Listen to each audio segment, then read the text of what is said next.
गौतम बुद्ध की शिक्षा आज भी हमें प्रेरित करती है। उनकी कहानी जीवन के विभिन्न पहलुओं का उजागर करती है। इनमें से एक महत्वपूर्ण कहानी है एक दुखी आदमी की जो बुद्ध की शिक्षाओं से प्रभावित हुआ। एक गांव में एक आदमी था जिसका नाम देवदंत था। देवदंत हमेशा दुखी रहता था।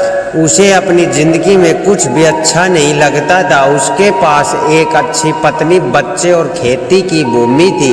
फिर भी वह हमेशा जीवन की कठिनाइयों और दुखों का रोना रोता था। उसकी मानसिकता में यह बात बैठी थी कि उसके जीवन में केवल दुख ही दुख है। देवदंत के दुखों का मुख्य कारण उसकी सोच थी। वह हमेशा दूसरों से तुलना करता था।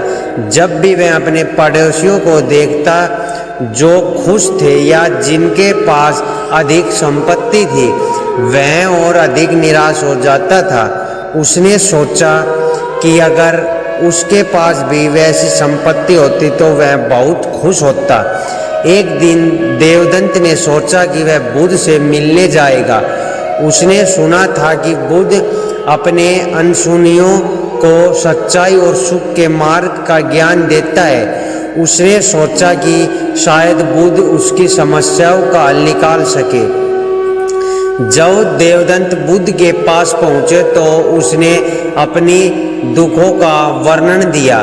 बुद्ध ने उसे ध्यान से सुना और फिर कहा, तुम्हारे दुख का कारण तुम्हारी सोच है। तुम हमेशा दूसरों की तुलना करते हो और अपने दुखों पर ध्यान केंद्रित करते हो।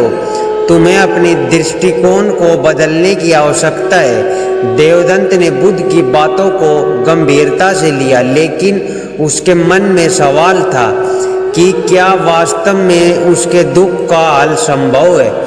बुद्ध ने देवदंत के एक साधारण प्रयोग करने के लिए कहा। उन्हें कहा, तुम्हें गांव के हर घर में जाना है और यह देखना है कि वहाँ कौन सबसे अधिक दुखी है। जब तुम ऐसा करोगे तो तुम अपनी समस्याएं छोटी लगने लगेगी। देवदंत ने बुद्ध की बात मानी और गांव में हर घर में गया। उसने देखा कि हर घर में लोग अपनी समस्याओं से जूझ रहे थे। कुछ लोग बीमार थे, कुछ के पास भोजन नहीं था और कुछ लोग आर्थिक तंगी से परेशान थे। धीरे धीरे देवदंत ने महसूस किया उसके अपने दुख वास्तव में दूसरों की तुलना में छोटे थे। जब देवदंत वापस बुद्ध के पास आया तो उसकी आंखों में आंसू थे। उसने कहा, बुद्ध, मैंने देखा कि मेरे दुख दूसरों की तुलना में कुछ नहीं है। मुझे अपनी जिंदगी में जो कुछ भी है उसकी कदर करनी चाहिए। मैंने महसूस किया कि खुशी किसी बाहरी चीज से नहीं बल्कि हमारे सोचने के तरीके में है। बुद्ध ने मुस्कुराते हुए कहा, यह सच है देवदंत, खुशी का रहस्य भीतर है। जब हम अपनी सोच को बदलते हैं तो जीवन के प्रति हमारा दृष्टिकोण भी बदलता है। देवदंत ने बुद्ध की शिक्षाओं को अपने जीवन में उतारने का निर्णय लिया। उसने अपनी सोच को सकारात्मक बनाने के लिए प्रयास किया। उसने अपने परिवार के साथ समय बिताना शुरू किया, खेतों में काम करने का आनंद लिया और अपने जीवन की छोटी छोटी खुशियों को महसूस किया। वह अब दूसरों की तुलना के बजाय उनके साथ मिलकर खुशियों का आनंद प्रदान करने लगा। धीरे धीरे देवदंत की जिंदगी में बदलाव आने लगा।